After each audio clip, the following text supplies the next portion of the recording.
ఒక పెద్ద మనిషి రైతుల పరామర్శకని చెప్పి బయలుదేరాడు. ఆయన పరామర్శలో ఒక్కటంటే ఒక్క రైతును చూపించలేకపోయాడు. పట్టాదారు పాస్బుక్ ఉండి ఆ రైతు ఆత్మహత్య చేసుకుంటే ఆ రైతన్నకు 7 లక్షల రూపాయలు దక్కని ఒక్క రైతును చూపించలేకపోయాడు ఈ పెద్ద మనిషి. ఎన్ని ఎకరాలు మీరు కౌలుకు తీసుకున్నారమ్మా? 10 ఎకరాలు తీసుకున్నాను సార్. 5 ఎకరాలు జొన్న వేసినాం, 5 ఎకరాలు మిరప వేసినాం సార్. అప్పు ఎక్కువ మందాగి చనిపోయాడు సార్. మీరు ప్రభుత్వాన్ని అడగలేదంటారా మీరు? ఎందుకంటే ఇంతవరకు సాయం చేయలేదా ప్రభుత్వం మీకు?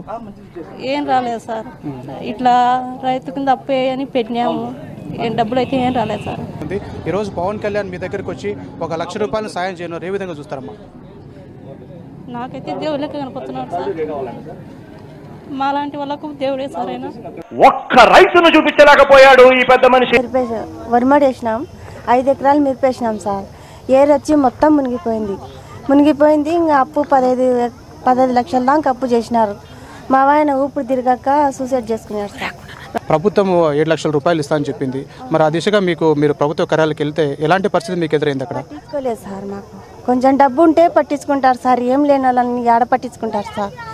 అంటే మీకు ఇప్పుడు పవన్ కళ్యాణ్ 1 లక్ష రూపాయలు ఇస్తున్నాడు, ఏ విధంగా ఉందమ్మా మీకు? మాకు 1 లక్ష రూపాయలు ఇస్తే దేవుడు వరం ఇచ్చినంత ఉంటుంది సార్. కొంచెం ఊపిరి తిరిగి సార్ 2 అప్పులన్నా కట్టుకోవచ్చు అని సార్. ఒక్క రైతును చూపించలేకపోయాడు ఈ పెద్ద మనిషి. మాది జొన్న, అది జోరి, అది వేసుకున్నాం సార్. ఇంకా ఏ రసి కొట్టుకుపోయింది, అప్పులు చేసుకుని పోయినారు సార్, సూసైడ్ చేసుకున్నాం. ప్రభుత్వం ఆదుకోలేదంటున్నారు. పవన్ కళ్యాణ్ మీ దగ్గరికి వచ్చి 1 లక్ష రూపాయలు చెక్ ఇస్తున్నారు, ఏ విధంగా ఫీల్ అవుతున్నారు మీరు? ఆనందంగా ఫీల్ అవుతాం సార్. దేవుడు వచ్చి మాకు ఆనందంగా ఇస్తున్నాడు. ఒక్క రైతును చూపించలేకపోయాడు ఈ పెద్ద మనిషి. 2 సంవత్సరాలన్నరే సార్ చనిపోయి.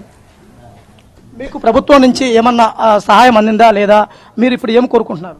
ప్రభుత్వం నుంచి ఇప్పుడు దాకా ఏ సాయం చేయలేదు సార్. ఆఫీసులు అన్ని తిరిగి కలిసిపోయి ఊకిని ఖాళీగానే ఉన్నాం సార్. ఏ సాయం చేయలేము. ఒక్క రైతును చూపించలేకపోయాడు ఈ పెద్ద మనిషి. 10 ఎకరాలు వేసినాడు సార్. అట్నే శనిగాడు వేయాడు, ఊరేసుకుని శనిగాడు చనిపోయింది సార్. సరే, ఇప్పుడు రాష్ట్ర ప్రభుత్వము 7 లక్షల రూపాయలు ఇస్తామని చెప్పింది. మరి ఆ 7 లక్షల రూపాయలు మీకు ఇచ్చిందంటారా? ఏం చేయలేదు సార్. ఒక్క రైతును చూపించలేకపోయాడు ఈ పెద్ద మనిషి.